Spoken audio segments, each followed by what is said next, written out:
Bien, señorías, si les parece vamos a dar comienzo a una nueva sesión de la Comisión No Permanente de Investigación sobre el Consorcio FEVAL y para ello tiene la palabra la señora secretaria para la lectura del orden del día. Muchas gracias, señor presidente.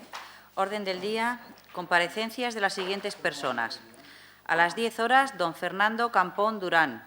A las 11:30 horas, don Miguel García Pérez.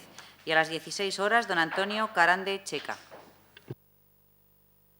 Sí, muchas gracias, señora secretaria. Voy a dar a continuación y antes de comenzar con la comparecencia al letrado de esta comisión a los efectos de simplemente informar con respecto al documento que tenemos cada uno de los miembros de la comisión con nosotros. Se nos ha entregado más que nada para hacer y determinar la reestructuración de las posteriores comparecencias. Letrado, ¿tiene la palabra? Buenos días. Esta mañana hemos hablado con los comparecientes y no había ningún problema por hacer las 3 en sesión de mañana. Entonces será 10, don Fernando Campón, Miguel, 11:30 si ha concluido Miguel García Pérez o si no, cuando concluya. Y a las 13:30 también se ha concluido don Antonio Carande. En el caso de... Pero se harían todas en la sesión de mañana, si tenemos que estar hasta las 3:30 o lo que sea. Y así esta tarde ya no habría que venir. El lunes nos encontramos con que hay una sesión en el documento un poco extraña, por si queremos también que la recompongamos siempre que los comparecientes puedan, habría que ponerse. Vemos que hay una solo por la mañana y por la tarde nos encontramos con 2. Intentamos también que se hagan todas en sesión de mañana o quedamos la de las 4 de la tarde. O... Bueno, si les parece, sí, podemos... Entonces nos ponemos en contacto para intentar reestructurar toda la mañana. Y para el día 29 pues ya lo vemos. Y para el día 29, como falta más tiempo, ya lo vemos el lunes. Bien, ¿vale? Muchas gracias. Luego también hay 3 que se han aplazado, que hay que acordar, habrá que acordar si se mantienen otra sesión.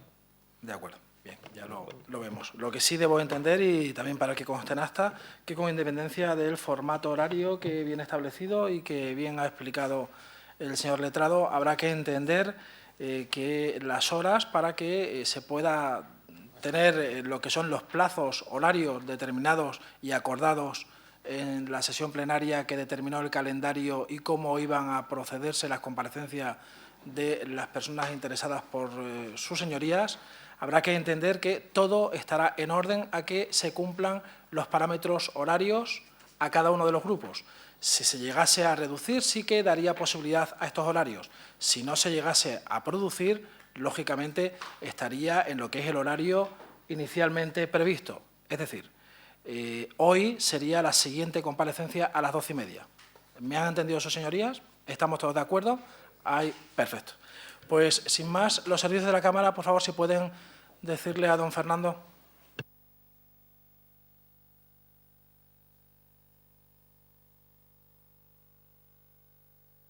Don Fernando, buenos días. Sí, tome asiento, por favor.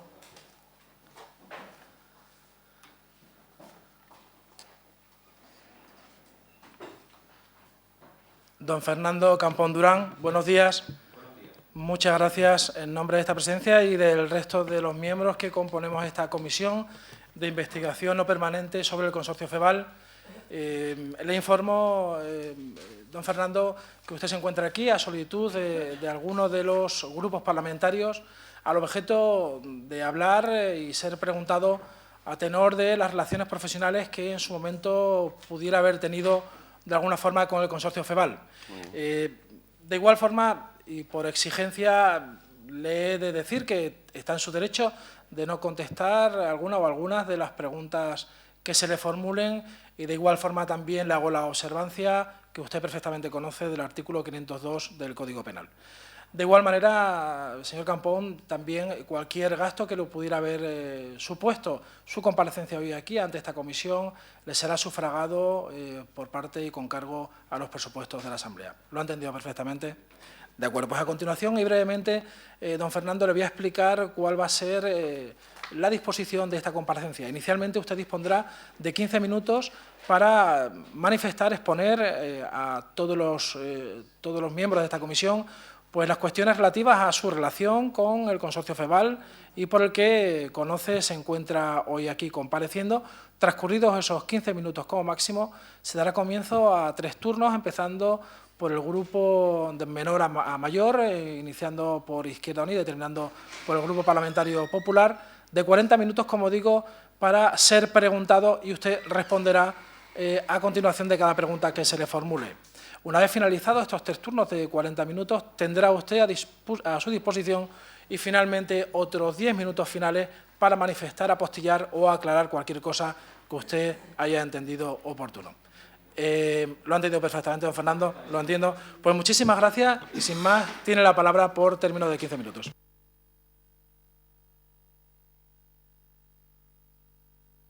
De todos ustedes para contestar a las preguntas que me formulen.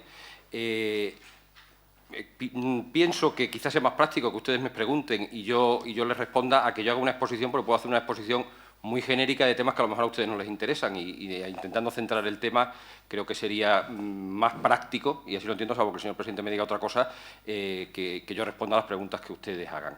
En cuanto al tema de gastos, ya el señor letrado mayor me ha requerido mis datos para pagarlos y agradezco la deferencia. Muchas gracias, señor Campón. Perdón, solo una matización. Estoy a su disposición y contesto todas las preguntas. Saben ustedes que yo soy abogado, tengo un estatuto que también me exige el guardar secreto sobre las cuestiones que conozco como consecuencia de mi relación profesional. Dicho eso, en el sentido en el que yo pueda, evidentemente contestaré a todo lo que ustedes me pregunten y en el caso de que vea un posible conflicto, pues se lo advertiré en ese sentido y diré que no puedo contestar. Me extrañaría mucho, no sé qué me van a preguntar ustedes, pero me extrañaría mucho que no pudiera contestar aquello que ustedes me formulen. Muchas gracias. Se lo agradecemos, perfectamente entendido, señor Campón. Y una vez finalizado su turno, señor Nogales, tiene usted la palabra en nombre del Grupo Parlamentario Izquierda Unida Verde SIEX por término de 40 minutos. Gracias, presidente. Voy a ser más breve, porque algunas preguntas, como personalmente conozco la solvencia profesional del despacho y personalmente de don Fernando, pues algunas de las primeras preguntas las voy a ahorrar porque voy a leer para a partir de ahí derivar determinadas preguntas, algunas conclusiones finales del informe sobre el procedimiento que debe de seguir FEVAL Institución Ferial de Extremadura para la adjudicación de contratos de suministro que el despacho de Garrigues en julio de 2006 hizo. En el apartado 2 de este informe plantea situación de los contratos convocados por FEVAL y dice así: como puede comprobarse, el procedimiento establecido en la legislación sobre contratación pública está compuesto por multitud de trámites que pueden agruparse en los correspondientes a la fase de preparación y aquellos propios de la adjudicación. En los 6 contratos objeto del presente informe, que fueron los contratos de referencia CTFV 003, el otro 003 también, que es el requerimiento de instalación, el otro requerimiento de de configuración, que uno era por 300.000, el otro por 240.000, el 005 de 470.000 euros, el 006 de 38.000, 007 de 100.000 euros y 009 de 80.000 euros. O sea, estos 6 contratos, en los 6 contratos objeto del presente informe no se ha cumplido ninguno de los trámites de la preparación del contrato, entre ellos el famoso informe del Consejo de Estado del año 82 que decía que era obligatorio el pliego de cláusulas administrativas y personales. Siendo, continúa el informe, su inobservancia causa de nulidad de pleno derecho del contrato que finalmente se suscribiera. El único trámite que nos consta que se ha cumplido es la convocatoria del concurso en el DOE. Aún así, trámite de publicidad que es imperfecto a los contratos referidos al 003 y 005, puesto que además tenía que ser necesaria su publicación en el 12, en el Diario Oficial de las Comunidades de la Comunidad Europea. Dadas las importantes carencias procedimentales y la trascendencia de las mismas, no es posible subsanarla en este momento, por lo que lo procedente es iniciar un expediente de contratación según las prescripciones legales y cumplir escrupulosamente el procedimiento señalado en la legislación vigente sobre contratación pública. Téngase en cuenta que, con independencia de la validez o nulidad del contrato que se suscribiera, a efecto de la ayuda FEDER, a que hemos hecho referencia al inicio de este procedimiento, es indispensable cumplir con la normativa sobre contratación pública a fin de que los gastos en que incurra FEVAL como consecuencia de la celebración de estos contratos puedan ser debidamente validados en el informe de auditoría que deberá efectuarse en su momento. Conclusiones. Primera, FEVAL, en cuanto a institución pública con personalidad jurídica pública, está sometida a la legislación sobre contratación pública constituida básicamente por la Ley de Contratos de la Administración Pública y su Reglamento de Desarrollo. Segunda, para la validación de gastos a efectos de ayuda FEDER se exige un informe de auditoría en el que se certifique que los procedimientos de contratación seguidos por la entidad beneficiaria se adecúan a la legislación vigente sobre contratación pública. Y tercera, en los 6 contratos objeto de este informe no se han cumplido trámites esenciales del procedimiento, trámite que no es posible subsanar en este momento teniendo en cuenta el estado del procedimiento, por lo que lo procedente es iniciar nuevamente el mismo a fin de evitar posibles complicaciones para la validación de los gastos a efectos de la ayuda FEDER. Aquí concluía su informe, las conclusiones. Y entonces he visto ya las preguntas, si se solicitó un informe, si se había... La primera pregunta que le hago, don Fernando, es la siguiente. ¿Tiene constancia de que se siguieran las indicaciones del informe de su despacho? Sí. Don Fernando, pulse, por favor, el botón de... Sí, Vale. así queda grabado en soporte. Sí, gracias. Sí, efectivamente, nosotros pusimos de manifiesto en nuestro informe los riesgos en los que se incurría si la contratación de esos expedientes concretos que de los que se nos pedía el informe continuaba hasta el final. Como consecuencia de esa llamada de atención que se contenía en el informe, la institución procedió a cancelar o a extinguir esos expedientes y a volver otra vez a celebrarlos desde el principio, con todo el rigor. Le digo con todo el rigor porque pidieron nuestra asistencia en los órganos de contratación de los distintos expedientes y, bueno, evidentemente pudiéramos no haber hecho o tramitado los expedientes y haber cometido algún fallo, pero por lo menos no se ha puesto de manifiesto, nadie ha impugnado ni nadie que nos conste a nosotros ha tenido ningún problema en relación con esos expedientes. Todo esto también le quiero hacer, por centrar el tema, le quiero hacer una reflexión.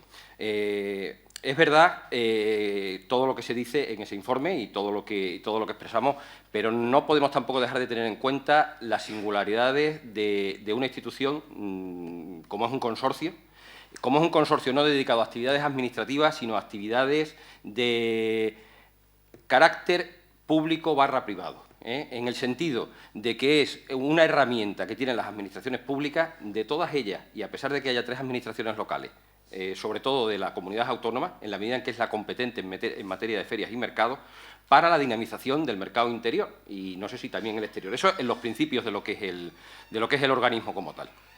La figura a la que se acoge, que podía haber sido variada, que podía haber sido una empresa, podía haber sido una sociedad mercantil, podía haber sido un organismo autónomo, podía haber utiliza la figura del consorcio. ¿Qué características tienen los consorcios? Que tienen una regulación, incluso hoy en día, muy escasa. Una regulación donde prácticamente se deja abierto a lo que digan los estatutos cómo es su funcionamiento. Esto crea un campo de inseguridad jurídica. No es lo mismo aquellos campos que están perfectamente acotados, definidos y por los cuales se marcha sin posibilidad, en principio, de salirte de ellos, de aquellos otros en los que se puede producir pues una interpretación o mantener un criterio de cómo se pueden hacer las cosas.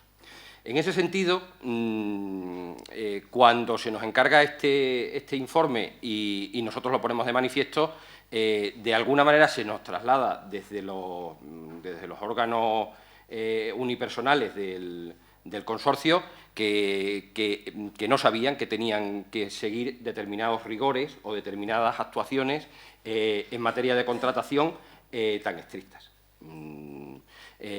Visto eso, ¿qué es lo que ocurre? Bueno, si hubieran seguido los expedientes como estaban, había un riesgo de que en algún momento se pudieran anular. Si se subsanan esos defectos y se vuelve a tramitar otra vez todo, pues ese riesgo desaparece.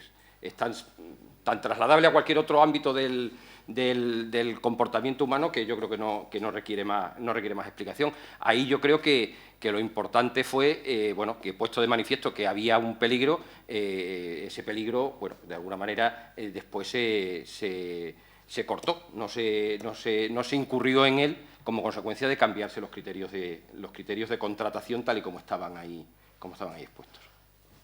En estos 6 contratos. En los que yo, claro, en los contratos que yo conozco, claro. Evidente. Claro. De todas formas,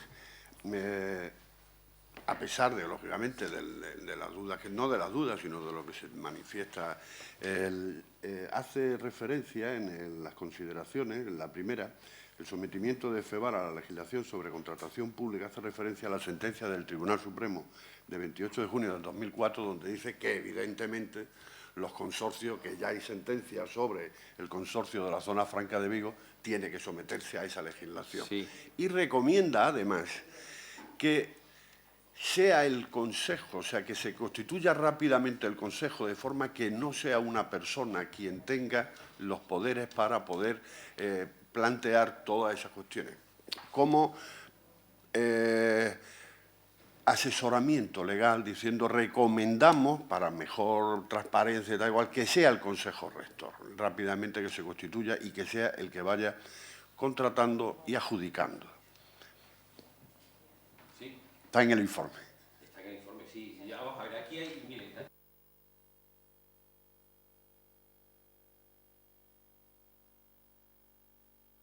creo que es que se corta solo, ¿verdad? El micrófono hay que darle siempre que se vaya a intervenir. Sí. Hay también su singularidad en este tema.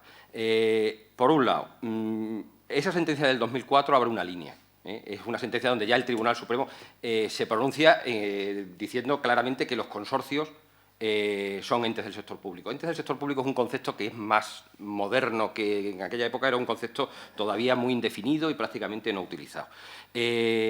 Y lo dice respecto de un consorcio con funciones administrativas, como era el consorcio de la Zona Franca, y apoyando e incidiendo bastante en el tema de que las administraciones integrantes de ese consorcio habían, entre comillas, delegado en el consorcio las funciones y potestades que tenían. ¿Vale? ¿Qué ocurre? Pues que hasta ese momento, y en realidad hasta la Ley 30/2007 de contratos del sector público, en nuestro país, en nuestro Estado, en España, el funcionamiento de los entes satélites del sector público, de las administraciones públicas, organismos autónomos, fundaciones, etcétera, etcétera, se mueven en una nebulosa donde no está muy claro hasta dónde llega y hasta dónde no llega la obligación de contratar con el rigor de las administraciones. Ese panorama se clarifica en la Ley 30/2007. Está ya, pero prácticamente escondido. En la Ley de Contratos de Administraciones Públicas del año 2000 se recoge en una disposición adicional, en un párrafo de una disposición adicional, que es la 9ª, que los consorcios quedan sujetos a la contratación conforme a los preceptos de esta ley. Pero, sin embargo, ya la Ley 30/2007 le dice, señores, vamos a aclarar esto porque estamos teniendo problemas con Europa por los temas de contratación. Cuando contratamos, sobre todo administraciones con nuestros propios entes y cuando se producen contrataciones de estos entes con terceros, vamos a definirlo claramente. Entonces ya la ley, ahí sí que, al relacionar todos los entes, todas las personas jurídicas que están sujetas a la ley, dice claramente en su artículo 3, los consorcios, y ahí ya no distingue entre un tipo de consorcios y otro.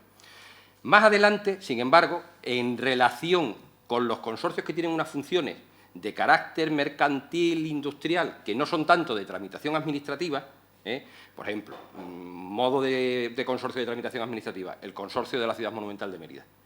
¿Qué hacen el Ayuntamiento y qué hace la Junta de Extremadura? Le delegan las funciones y desde el consorcio se tramitan licencias, se siguen expedientes disciplinarios, etcétera, etcétera. Bueno, esto es algo diferente.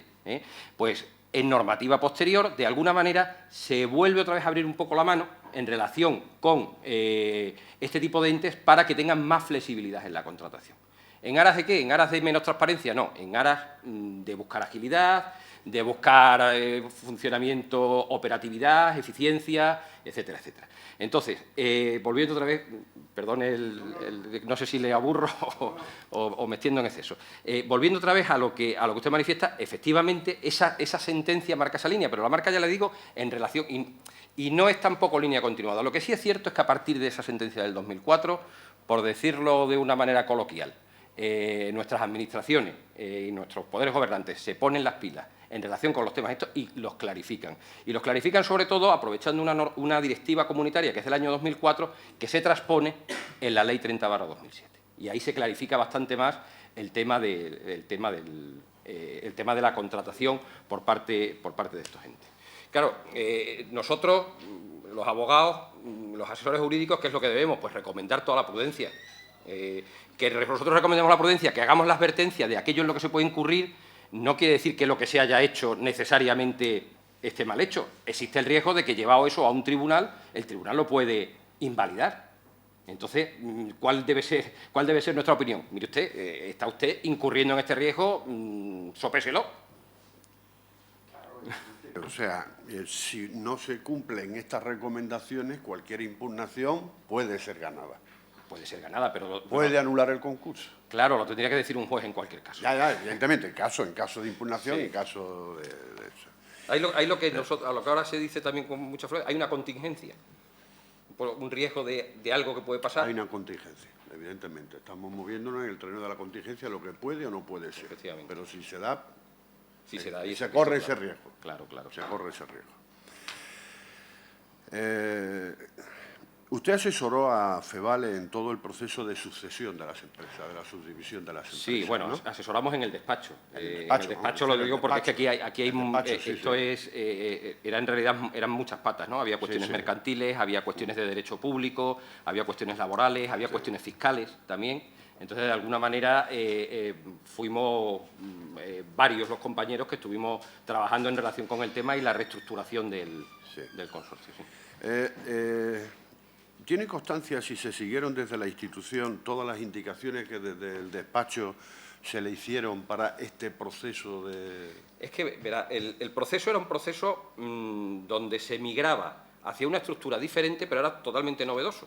Sí. En el sentido de que no era... He visto cómo tienen organizado el tema ferial en Madrid, por ejemplo, en IFEMA, ¿no? Entonces, que quiero migrar a un modelo similar al de IFEMA, porque he oído, les va bien, tienen esta estructura de esta manera. No, esto surge como consecuencia de la necesidad, uno, de adaptarse a nuevos tiempos, en el sentido de que lo que en realidad, lo que fue en principio un ente para el tema ferial, de ferias comerciales, estaba potenciando, estaba sacando adelante una instalación modernísima, un centro tecnológico, que bueno, estamos hablando ya de otro tipo de servicio muy diferente al que se podía estar prestando a empresas, ciudadanos, incluso a otras administraciones. Claro, el marco que había en el momento inicial pues era el marco pensado para una institución ferial, no pensado para una cuestión de este tipo. Segundo, ¿hasta qué punto se quería, de alguna manera, atenderlo todo o tener una estructura compleja o quedarse en una estructura muy elemental? Nosotros hicimos una serie de recomendaciones de cómo se debería estructurar.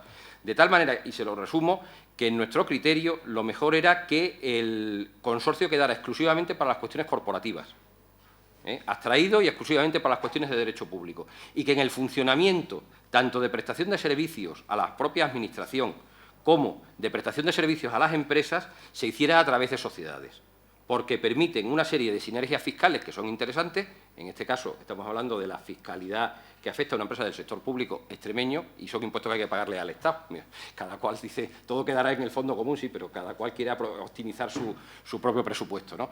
Tenía una serie de ventajas fiscales importantes,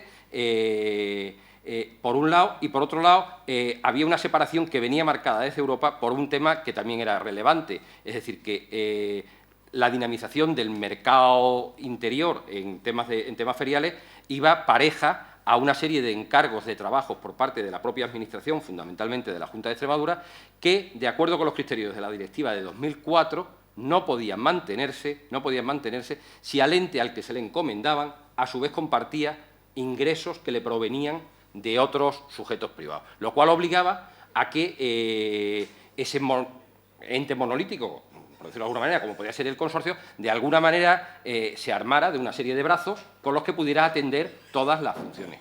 Eso que le estoy contando, no sé si le parecerá raro, pero es absolutamente legal y bueno, se está haciendo en muchos sitios y con éxito. ¿Se siguieron todas las instrucciones? No se siguieron todas las instrucciones en el sentido de que nosotros lo que propusimos, en primer lugar, a los órganos de gobierno es: creemos que el esquema debe ser este.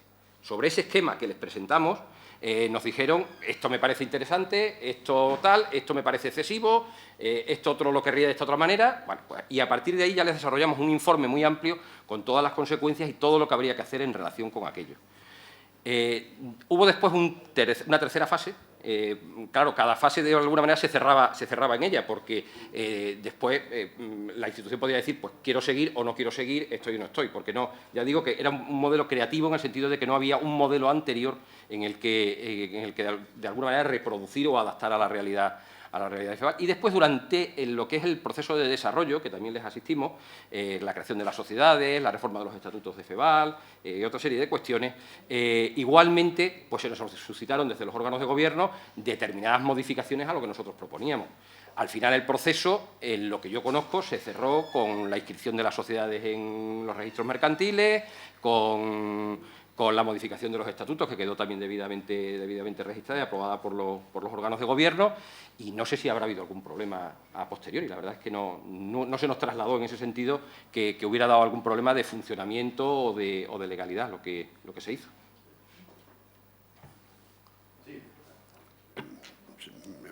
Me alegra que las respuestas sean amplias, porque así, además, va respondiendo a preguntas que iban a venir después, por lo tanto, bueno. Bien. Entonces, los directivos de la institución le manifestaron algún interés determinado en por qué había que subdividirse. Podría ser uno de ellos, precisamente, el no tener que estar aplicando la ley de contrato del sector público al crear una empresa de servicios unipersonal y tal y cual. ¿Podría ser ese una de...? Bueno, vamos a ver. Mire, las fórmulas que se adoptaron fueron fórmulas sugeridas por nosotros. Nos movimos siempre dentro de fórmulas sugeridas por nosotros. Y el hecho de crear esas sociedades no evita el cumplimiento de la ley de contratos. La ley de contratos. ¿Por qué no lo evita? Porque lo que tiene establecido la ley de contratos es unos determinados requisitos de contratación muy estrictos, burocratizados, pesados, en el sentido de que llevan una carga de tiempo relevante, y unos procedimientos mucho más ágiles, por decirlo de alguna manera, mucho más del siglo XXI, para los otros entes del sector público, como sería la calificación que podríamos darle al consorcio FEVAL, que lo que se marca desde la ley es el respeto de una serie de principios si se dota de una serie de herramientas. Una serie de herramientas como son las instrucciones de contratación, como es el perfil del contratante, que le va a permitir que esos expedientes, pues prácticamente, como si dijéramos, pues, no toquen el suelo, es decir, que se pueden hasta mover en el mundo informático. Presentando opciones, consultando directamente las páginas de Internet, sin perjuicio de los anuncios que legalmente procedieran dependiendo del tipo de contrato. Es decir, las sociedades no vulneran o no se utilizan. En este caso nosotros no las propusimos, por supuesto, para vulnerar ni para que se incumpliera la ley de contrato, sino para que se utilizaran como herramientas dentro de las posibilidades que ofrece la ley de contrato para un uso adecuado de las mismas. Entonces, en ese sentido, ni se nos sugirió que se creara una sociedad para salirse del tema, ni creando una sociedad te sales del control. Es que no te sales, es que las obligaciones que hay para las sociedades en la ley hay que cumplirlas. Pero ¿no puede resultar un poco contradictorio, por ejemplo, que se constituyeran dos sociedades con administrador único y, por otro lado, sin embargo, en el informe de las 6 contrataciones se recomendase que no fuera la dirección general, sino el consejo, o sea, un órgano y no unipersonal, quien tuviera que efectuar la contratación en este otro caso, y sin embargo aquí las dos sociedades tienen un administrador único? Porque en el caso de sociedades de administrador único, ¿quién es el responsable? El administrador único exclusivamente. perdón, de lo que son los actos de administración, sí es el administrador único. Verá, mire, le aclaro el porqué de esa mención en el informe de 2006. Esa mención venía o traía causa en los estatutos de la propia institución. Los estatutos configuraban, había dos órganos colegiados, la Junta Rectora, me parece, y el Consejo Rector, ¿no? El Consejo Rector, cuando preguntamos cómo se movía, qué funciones realizaba, nos dijeron que no lo utilizaban. O sea, que el Consejo Rector, o sea, las decisiones eran unipersonales y después se rendía cuentas a la Junta Rectora y la Junta Rectora se ratificaban, aprobaban o lo que fuera oportuno en relación con el tema. Sin embargo, los estatutos establecen con carácter ordinario la figura o la atribución o la función de órgano de contratación al Consejo Rector. ¿Qué es lo que ocurre? Que en ausencia de efecto o cualquier otro impedimento, el director general tenía funciones residuales dentro de la gestión, con lo cual, ante la falta de funcionamiento del Consejo Rector, esas funciones las tenía y las desarrollaba, de hecho, el director general. Nuestro consejo fue, o cambian ustedes los estatutos, eso no está puesto en el informe, pero que sería la lectura, o cambian ustedes los estatutos porque puede ser un órgano unipersonal quien las lleve a cabo, o si no, lo conveniente sería que el Consejo Rector funcione, Consejo Rector o Comisión Rectora, no me acuerdo cómo se llama, Consejo Rector, que el Consejo Rector funcione y que sea él el que tome las decisiones de contratación, porque están así en los estatutos, y evitan ustedes el problema de que llegue en algún momento algún órgano fiscalizador y les diga, esto no se está contratando con el rigor que marcan esto. Dicho eso, a la segunda parte de lo que usted plantea, el tema de que haya administrador único es también un consejo nuestro. ¿Consejo nuestro? Es un consejo nuestro. ¿Por qué? Porque iba a hacer un chiste, pero no lo hago. El chiste es ese que dice, si quieres que algo no funcione, crea una comisión, ¿no? Pues crea un consejo y un consejo y otro consejo y otro consejo, ¿no? ¿Qué es lo que ocurre? Que dices, vamos a ver, las decisiones dentro de la institución se deben tomar por algún órgano colegiado. O por dos órganos colegiados, si quieres un órgano que sea el órgano y después que haya un segundo órgano. Pero a partir de ahí, esos órganos tienen que trasladar las instrucciones concretas a los gestores para que gestionen. O sea, no tiene sentido otro consejo de administración en cada una de las sociedades, porque lo único que generamos es burocracia, necesidad de reuniones, las reuniones conllevan gastos, conllevan dilación en el tiempo, que no se tomen decisiones. Es decir, que desde el órgano colegiado se den instrucciones a los gestores, en este caso el administrador va a ser un gestor, y que el gestor rinda cuentas a ese órgano colegiado, pero no queremos órganos colegiados, porque se produce entonces una burocracia, yo creo que innecesaria, ¿eh? Entonces no fue un tema por parte de los órganos directivos, sino que lo sugerimos nosotros en aras de no generar más burocracia. Sí, pero vamos, que aquí lo que hay es un administrador único y además con firma única, ni siquiera firma mancomunada, en una empresa pública. Bueno, o sea, esa es... Eso es legal. También podría ser... También podría claro. haber un administrador mancomunado, es cierto, claro. Es cierto lo que usted dice. Que es firma única. Sí. Vamos, no sé si sigue así, ¿eh? No, digo... Yo recuerdo que cuando se constituyó. Cuando se constituyó fue así. Sí. Estamos hablando de en ese proceso de constitución, lógicamente, se pasa de una sociedad pública que tiene un órgano colegiado, y después, lógicamente, hay directores, hay administradores y tal igual, se pasa a dos sociedades con administrador único y firma única. Sí. O sea, que ya desaparecen los órganos colegiados, ¿no? Entonces, ¿no considera usted que, por ejemplo, en esta sucesión de las empresas, los trabajadores, sobre todo a efectos de los trabajadores que pasan a otra empresa, al estar dependiendo, los trabajadores dependen de un órgano, lógicamente de la relación de los recursos humanos, dependen del órgano, un órgano colegiado, al pasar a depender exclusivamente de una persona que tiene todos los poderes, ¿no considera que ese cambio puede llevar de alguna manera un poco de intranquilidad a los trabajadores? Señor Campón, al micrófono, por favor. Perdón. Si no hay un proceso de explicación muy claro y tal. Seguro. O sea, seguro que si alguien está trabajando en un determinado contexto y le cambian el contexto, es evidente, a los trabajadores de FEVAL y yo creo que a cualquier trabajador o a cualquier profesional o empleado que esté en un determinado entorno. O sea, cualquiera nos causaría zozobra un cambio en relación con nuestra situación laboral, porque, bueno, cuando algo cambia, algo puede también cambiar dentro de nosotros, ¿no? En este caso concreto, recuerdo que incluso se produjo un movimiento de protesta por parte de los trabajadores a los cuales yo recuerdo, no fui yo, pero recuerdo que un compañero nuestro del Departamento Laboral estuvo reunido no recuerdo si con los representantes o con todos los trabajadores, dándole las explicaciones oportunas para que estuvieran tranquilos que su puesto de trabajo estaba garantizado y que sus condiciones de trabajo eran las mismas que tendría en el supuesto de estar dentro de haber seguido dentro del consorcio, respecto a aquellos trabajadores que pasaron a las sociedades. Creo recordar, y hablo un poco ya en el tiempo, y como no participé directamente no lo tengo totalmente fresco, que incluso se dio a los trabajadores alguna garantía añadida a la que sería normal en una empresa privada. Algo así del tipo, pues de alguna manera dejar por escrito que en el supuesto de que las sociedades desaparecieran, los trabajadores volvían al consorcio. Como un compromiso que después, llegado el momento, pues ya veríamos a ver si es posible o no es posible, porque, bueno, que habrá pasado dentro de 10 años, de 15 años, ¿no? Pero como un compromiso de que, en ese sentido, los trabajadores quedaban debidamente protegidos. Que sea una sola persona, le digo un poco entendiendo su pregunta, su comentario lo hago pregunta, que un órgano colegiado, por decirlo de alguna manera, permite menos arbitrariedades que un órgano unipersonal que puede decidir en un momento a un determinado trabajador. Cuando nos atribuye, es legal que haya un órgano unipersonal,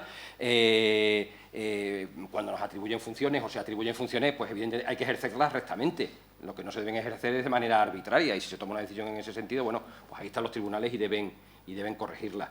¿Está uno más asegurado cuando está ante un órgano colegiado para tomar decisiones que ante un unipersonal? Pues sinceramente no se lo puedo decir. No se lo puedo decir. Una última pregunta.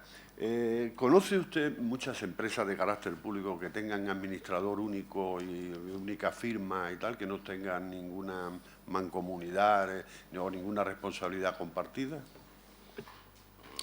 Las conozco de las dos, pero vamos a ver, hablemos de matrices y filiales. O sea, las matrices siempre tienen un órgano colegiado. Las filiales, en la mayor parte de las ocasiones, también.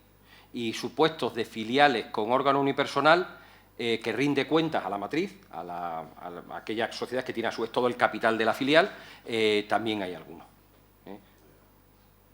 Yo creo que, señor Nogales, yo creo que lo verdaderamente importante en estos supuestos, en mi opinión profesional, más que el carácter unipersonal o colegiado de los órganos, es que las cosas se hagan con rectitud. Es decir, ¿qué mecanismos tiene el derecho para que sea un órgano unipersonal o sea un órgano colegiado, las decisiones estén sujetas siempre al control de alguien? Si somos pícaros y pensamos que tal, pues claro, entonces, pues evidentemente uno solo que vaya con idea lo tiene mucho más cómodo y mucho más fácil, ¿no? Pero bueno, ese es un poco el contexto. Pues muchas gracias, don Fernando. Claro. Yo no tengo más preguntas, presidente. Muchísimas gracias, Fernando. Muchas gracias, señor Campos. Muchas gracias, señor Nogales. Y a continuación, señor Fernández, tiene la palabra en nombre del Grupo Parlamentario Socialista PSOE Regionalistas, por término máximo de 40 minutos. Muchas gracias, señor presidente. Muchas gracias, señor Campón, por su comparecencia. Para quienes no conocemos, iba a decir en profundidad, ni por asomo, este mundo del derecho y del derecho mercantil y de las regulaciones jurídicas, etcétera, permítame que le diga que ha sido una verdadera lección ya, y que, además, sus palabras seguramente ahorrarán al Grupo Parlamentario Socialista algunas de las preguntas que teníamos preparadas. Pero tenemos todavía algunas y justamente yo creo que su intervención, insisto, con un rigor profesional extraordinario, con una claridad meridiana, seguro que ayudará a los objetivos de esta comisión. Comienzo entonces, señor Campón. El despacho al que usted pertenece ha asistido jurídicamente en varias ocasiones a CEVAL. Luego, ¿sí o no? Sí. Sí, en los supuestos que le comentó al señor Nogales y en alguna otra cosa más, puntualmente, que nos han encargado. Lo que nosotros no teníamos era una relación, por decirlo de alguna manera, permanente, en el sentido de tener un contrato de prestación de servicios continuado en el tiempo, a modo de iguala o figuras de este tipo. Muy bien. En el año 2006, algo que ya se había hecho referencia aquí, realizaron ustedes un informe sobre los requisitos de contratación que se debían cumplir en los consorcios. Ese informe fue con motivo de las contrataciones que habían de realizarse en la ejecución del Centro Tecnológico de Cebal. Sí. Sí. ¿Era extensible al resto de contrataciones que realizaran los consorcios? Es decir, que lo que nosotros decimos en Ese nuestro informe, informe, eso es. sería trasladable a otros consorcios, sí, de acuerdo con sus estatutos y de acuerdo con la regulación de su régimen jurídico. Como he contestado antes, el hecho de haber muy poca regulación normativa deja muy abiertas las funciones, sin perjuicio de que determinados criterios de la ley hay que cumplirlos siempre, ¿eh? Pero en líneas generales, ese criterio de contratación tendría que mantenerse. También le digo que eso era en ese momento, o sea que si nos viniéramos ahora, a lo mejor el informe no iba en el sentido que fue en ese momento, porque hay otras herramientas, que era lo que íbamos buscando, y donde creo yo que estaba, o creíamos nosotros que estaba nuestro aporte, nuestro valor añadido que podíamos dar al tema, en intentar que la institución funcionara con la mayor agilidad sin perder seguridad jurídica en lo que estuviera haciendo. Y hoy día hay una serie de herramientas para los entes del sector público que permitirían agilizar bastante aquellos expedientes que, como consecuencia de la normativa, entonces, por decirlo de alguna manera, la forma más pura de desarrollarlos era la que nosotros poníamos ahí, porque veíamos todos los posibles problemas que pudiera haber. ¿Eso es trasladable a otros consorcios? En general, podemos decir que sí. ¿Existía una legislación específica en ese momento, esos años a los que nos hemos referido, que permitiera clasificar estos consorcios en base al tipo de actividad que realizaban? En principio, que yo recuerde, en aquella época los consorcios eran consorcios que tenían una regulación, vamos, escasísima, tan escasa que era un artículo de la Ley de Procedimiento Administrativo, un artículo de la Ley 785 de bases de régimen local y otro artículo en el Real Decreto Legislativo 771/86, que es el desarrollo de la Ley de régimen local. Prácticamente se regulaban por ahí y a partir de ahí por los estatutos y por el resto del ordenamiento jurídico público. Que hubiera clasificación, hombre, posteriormente sí recuerdo que al hilo de la, por decirlo de alguna manera, sacralización ya de los consorcios como entes sujetos con claridad a los criterios de la ley, que no a los criterios de contratación de las administraciones públicas, que los tienen bastante más rigurosos, sí que hay después, en alguna norma presupuestaria posterior, algún tipo de norma que los distingue entre aquellos de carácter mercantil o mercantil industrial de aquellos otros que son de carácter administrativo. El modelo que ponía un poco antes del consorcio de la ciudad de Mérida, que desarrolla claramente funciones administrativas, y otro tipo de consorcios o entes creados por el sector público para funciones, bueno, pues unas veces funciones de prestación de servicios a privados, de agilización de un determinado sector económico, como es el sector comercial, de prestación de servicios a la administración. En ese sentido sí que hay una distinción, de manera que, por decirlo de alguna manera, es más riguroso el régimen para el consorcio administrativo que para el otro tipo de consorcio. Por lo tanto, de sus palabras, le pregunto yo, ¿es posible deducir que existiera una cierta, si me permite la expresión, una cierta lasitud, indefinición, etcétera, en la normativa sobre este tipo de entidades? ¿Podríamos calificarlo así? Sí, es lo que vengo diciendo desde el principio, que ciertamente hay una normativa muy escasa que hay después que integrarla o hay que completarla con los propios estatutos y con el resto del ordenamiento jurídico. Desde luego, mucho más claro, pues como está regulado, pues, por ejemplo, todo el régimen local, con una ley muy clarita que define los órganos, que define qué funciones tiene, qué competencias, cómo funcionan unas cosas y cómo funcionan otras. En materia de consorcios no hay nada de eso. Muy bien. Ustedes participaron, lo han dicho, ¿no?, en algunas mesas de contratación relativas a contrataciones del centro tecnológico, asistiendo jurídicamente a Cebal, por supuesto, y orientaron en el cumplimiento de los requisitos que les eran exigibles en ese proyecto. A mí me ha quedado claro. Sí. Creo que sí, es así. Sí, ¿no? sí. Perfecto. En esas asistencias se cumplieron todos los requisitos exigibles por la normativa de contrataciones, o aparecieron a ustedes les parecía que estuviera fuera de lugar algo en el desarrollo de las mismas. No, en el desarrollo nosotros, como profesionales y con toda la honestidad, pues aconsejamos. Nosotros no participábamos en el órgano, lo que éramos eran asesores del órgano de contratación. Nosotros, evidentemente, asesoramos conforme a derecho y en ley, ¿no?, lo que habría que hacer para el respeto del criterio del principio de legalidad. No me ha llegado después, creo que lo contestaba antes a señor Nogales, no me ha llegado después noticia de que aquellas mesas o aquellos órganos de contratación tuvieran algún problema con base en esa contratación, ni de órganos fiscalizadores Junta de Extremadura, Tribunal de Cuentas, etcétera, que pudieran fiscalizarlo. Ni de Europa. Ni de Europa. También le digo otra cosa. Esos expedientes son los que yo conozco. Creo que lo mismo que le contestó al señor Nogales. No, otros no conozco y entonces no le puedo decir, claro. Es decir, se puede decir entonces que los procedimientos se cumplieron, podríamos decir, los procedimientos, en este caso que nos estamos refiriendo, se cumplieron. Perfecto. En el año 2007 cambia la normativa, usted ha hecho referencia a ello, ¿no? En cuanto a la contratación pública, con la aprobación de la nueva Ley de Contratos del Sector Público. También ya he explicado, yo creo que con mucha precisión, pero no me importaría que volviera a repetir, sintetizándolo si es posible. ¿Cómo afectó ese cambio a las figuras de los consorcios? Ese cambio... Más que la figura de los consorcios como singularidad, a todos los entes del sector público que no eran administraciones públicas, y que como consecuencia de... sin el micrófono, disculpe. Más que afectar de una manera peculiar o singular a los consorcios, afectó a todos esos otros entes del sector público que ya se definen en la propia ley de contratos. ¿En qué sentido? En el sentido de que cuando antes no había una claridad meridiana, hablo un poco como la ley lo cuela de Rondón en una disposición adicional, ahí queda perdida al final de la ley. No se sabe bien, esto es aplicable, no es aplicable, qué ocurre si no lo aplicamos. No había tampoco algún criterio que el Tribunal de Cuentas, por ejemplo, hubiera dado un aldabonazo y hubiera dicho, señores, que hay que hacernos...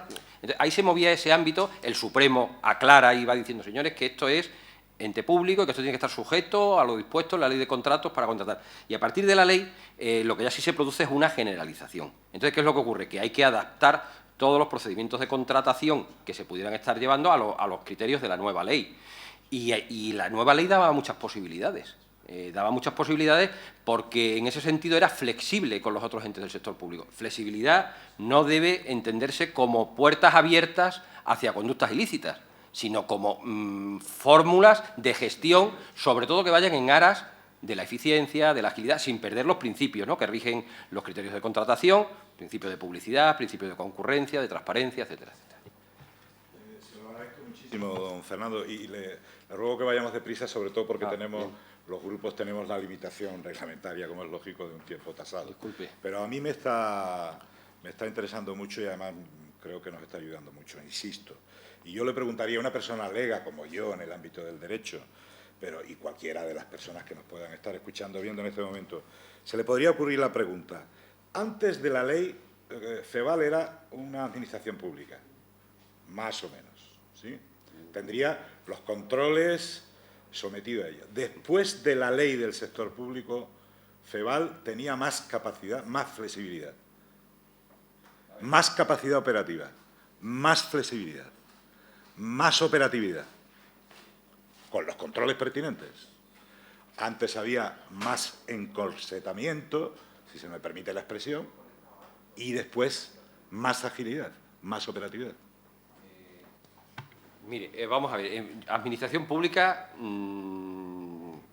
como concepto jurídico, en principio no.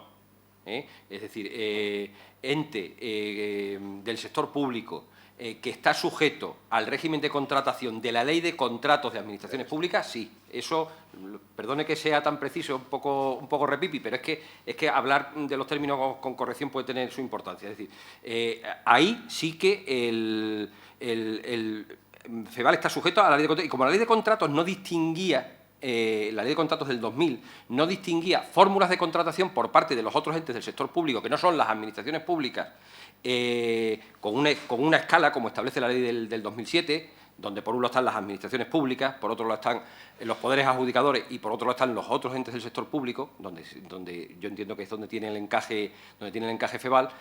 Si no aplicas la nueva ley, claro, te encuentras encorsetado, estás en una situación donde dices, ¿por qué me voy a sujetar a estas reglas tan estrechas, pudiendo utilizar estas otras que me permiten, pues no sé, si un expediente por este otro sistema me dura 40 días, por este me dura 20 y la ley me habilita para tener ese cauce? En ese sentido, la ley ofrece flexibilidad. Lo que en principio parece que la ley, al sujetar a los entes del sector público, lo que hace es que los encorseta, ¿no? Si al revés, lo que hace es que les abre la mano, porque en la situación anterior sí que había una inseguridad, porque había una tentación o tendencia, al no estar en algún supuesto como el de los consorcios, a salirte del procedimiento de contratación, y ahora, sin embargo, ya tienes un marco que te dice que usted puede ser flexible. Disculpe, es que los abogados tendemos a hablar y hablar y hablar.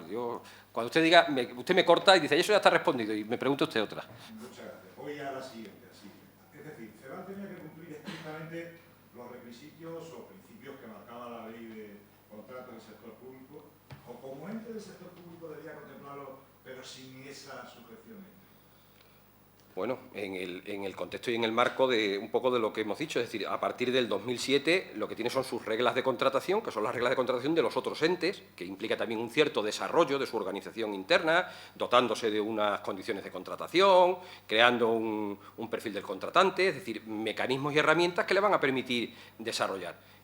¿Cuáles son los principios que tiene que cumplir? Principio de concurrencia, principio de transparencia, principio de licitación, etcétera, etcétera, ¿no? Marcado, también eso dentro del contexto de la ley, es decir, depende de cada contratación con los márgenes que establece la ley. La normativa autonómica diferencia entre entes del sector público administrativo que deben cumplir ciertos requisitos, digamos, más cercanos a los que se exigen a las administraciones públicas en términos generales con esa precisión que usted ha hecho, y a los entes del sector público empresarial, en el que se encuadra CEVAL, con un carácter diferenciador. Le pregunto, ¿más flexible tal vez en cuanto a los sistemas de gestión, por ejemplo, de los presupuestos, de las contrataciones? Sí, en principio más flexible, es decir, una herramienta que permite mayor agilidad, si se estructuran bien. Perfecto. Dada su relación de asesoramiento jurídico con CEVAL y es evidente que usted tiene un magnífico conocimiento de las actividades que se desarrollaban en esa institución, naturalmente, ¿nos podría decir, en su opinión, con brevedad, si era posible que CEVAL cumpliera estrictamente con los requisitos que ha de cumplir cualquier administración pública sin deterioro o ineficacia en su actividad? Sin deterioro o ineficacia en su actividad. Dicho de otro modo, señor Campón, ¿podría CEVAL funcionar en la actividad que ha venido desarrollando con los criterios antiguos de una administración pública? Funcionaría peor. Si tenemos las posibilidades, lo traslado a otro ámbito, si tenemos las posibilidades de ir con un coche que tiene esta velocidad, pues iremos gastando menos gasolina, iremos de una manera más razonable. Y es que si vamos en segunda permanentemente, por decirlo de alguna manera, pues eso, hemos metido una caja de cambios más amplia para este tipo de organismos. Si no la aprovecho, pues voy peor, o sea, ando más despacio, voy más pesado, soy menos eficiente, ¿no? Como cuestión general y sin perjuicio de que yo, sinceramente, las interioridades de cómo se gestiona o se gestiona el tema, no las conozco. Es que esta cuestión que yo le planteaba está relacionada con lo siguiente. Si CEVAL no podía funcionar con esos criterios más encorsetadores o más estrictos, parece lógico que dentro del marco legal existente en ese momento y en este momento intentara buscar las figuras jurídicas adecuadas para solventar, salvar las limitaciones que imponía la anterior ley de contratos de las administraciones públicas y, en menor medida, la nueva ley de contratos del servicio público. ¿Cree que es un planteamiento razonable desde el punto de vista jurídico-mercantil ese paso, esa aspiración? ¿Le parece razonable? Sí, es razonable. Es aprovechar unas herramientas que tienes en el ordenamiento jurídico para dotarte de un funcionamiento más eficiente. Y como usted ha dicho además en la intervención del anterior representante de Izquierda Unida, ustedes asesoraron a CEVAL para seguir esa vía. Sí, que la reestructuración de CEVAL se hizo con base en, fundamentalmente, ¿no?, con todos los matices que ellos nos introdujeron y nos dijeron esto no lo quiero, esto me parece excesivo, esto lo quiero desarrollar más, con todo lo que lleva un proceso de creación de una estructura nueva, fueron cuestiones que sugerimos nosotros que creemos que eran buenas. Nos dirán, pues eso no funciona. Pues el tiempo lo ha demostrado, no eran buenas, ¿no? Pero nosotros cuando las concebimos era todo dentro del marco de la legalidad y entendiendo que tenían unas ventajas relevantes esta separación, entre otras cosas porque es que se veía gravemente afectado el funcionamiento de la institución si no se separaban y delimitaban las cuestiones que eran de prestación de servicios a las administraciones públicas de las cuestiones que eran de prestación de servicios a particulares. Es decir, eso se metían en una contingencia donde en algún momento pues podrían tener un problema. Es decir, para una persona lega en estas materias, Lo que usted nos está queriendo transmitir es que informan, ayudan a que Ceval tome una opinión, una decisión, porque consideran que se presta mejor un servicio desde una institución como Ceval a las administraciones públicas por un lado y al sector privado por otro. Mejor para los dos. Sí, es que no solo es que sea mejor, es que después de la directiva de 2004 y después ya de la transposición de esa directiva a la ley de contratos, es que si no hubiera estado en un ámbito de ilegalidad. O sea, que es que no le quedaba más remedio que migrar a esa figura o a otra. Pero, desde luego, desde una sola persona jurídica, estar prestando servicios por los dos lados era imposible. Vamos, era imposible. Hubiera sido ilegal. Perfecto. Luego existía, evidentemente, una justificación técnica que solucionaba de alguna manera las limitaciones y las cortapisas que tenía. Limitación. Sí, sí. Perfecto. Usted presentó el nuevo modelo a la Junta Rectora, usted, Sí. su despacho me refiero, que a su vez lo encarga que desarrolle la documentación, los estatutos, creo que también ha hecho referencia a ello. Sí, sí, sí. anteriormente. Hubo que modificar los estatutos y después hubo que preparar todo lo que son las sociedades. Y después, lo que yo no recuerdo si hicimos nosotros, me imagino que no, o no lo recuerdo por lo menos, lo que era el traspaso de personal, que estaba todo el concentrado hacia las distintas sociedades, quedando también pero yo creo que en eso creo que no intervinimos nosotros. Ahí voy ahí a esa parte precisamente. En esa sucesión de los trabajadores, usted ya ha respondido a las preguntas de Izquierda Unida, que había cierta inquietud, pero me gustaría que usted insistiera en ello. Quedaba claro desde el punto de vista, llámelo usted como sea más técnicamente posible, jurídico, etcétera, que no iba a lesionarse los derechos de los trabajadores. ¿Quedaba claro desde el primer momento? Yo entiendo que sí. Y también se lo digo, se lo dice alguien que no es laboralista, que no me dedico al mundo del derecho laboral, pero sí que el tema se vio por parte de los compañeros nuestros del despacho del Departamento Laboral y los trabajadores quedaban absolutamente en la misma situación en la que se encontraban con anterioridad. Es más, esto era un tema organizativo. Es que prácticamente los trabajadores casi no se deberían sentir el cambio, es decir, que si estaban sentados en una mesa, ellos seguían sentados en esa mesa y seguían desarrollando esa misma función que venían desarrollando y seguirían cobrando el mismo sueldo y estarían en la misma situación que estaban anteriormente. Lo único que ocurre que, bueno, que su empleador no era el consorcio, sino que era una sociedad 100% del consorcio. E incluso ha hablado usted en la respuesta a las preguntas anteriores de algunas garantías añadidas, tengo yo. Pero eso la verdad es que le hablo un poco de memoria y no sé si aquello llegó a salir o no llegó a salir, pero creo que dentro de esa tensión que se generó los trabajadores nerviosos, bueno, porque yo creo que eso nos pasaría a cualquiera, ¿no? Que nos mueven la silla en el sitio donde estamos, que haya incertidumbre. Creo que se llegó a recoger un documento en el cual de alguna manera se comprometía la institución a que en el supuesto de que esas sociedades algún día cambiaran, ellos volvieran otra vez a ser empleados del consorcio. Pero a lo mejor lo constatan ustedes y resulta que aquello no se llegó a hacer, que sinceramente no lo recuerdo con exactitud. Las incertidumbres, señor Campón, efectivamente, usted mismo lo dice con mayor conocimiento seguramente que yo. El micrófono, señor Fernández. El micrófono, señor Fernández. Digo que las incertidumbres en este momento, señor Campón, usted hacía alusión a ellas en este momento del desarrollo económico en nuestro país. Imagínese, ¿no? Claro. Efectivamente. Bien. Bajo su punto de vista, señor Campón, ¿esta nueva situación generaba algún tipo de inseguridad jurídica para los órganos rectores, titulares del consorcio o para los trabajadores mismos? La nueva situación. Yo entiendo que no. Es un marco jurídico absolutamente legal y yo creo que funcionando con honestidad y con transparencia, nada en absoluto. No le veo riesgo. Perfecto. Con el nuevo modelo, ¿podía existir algún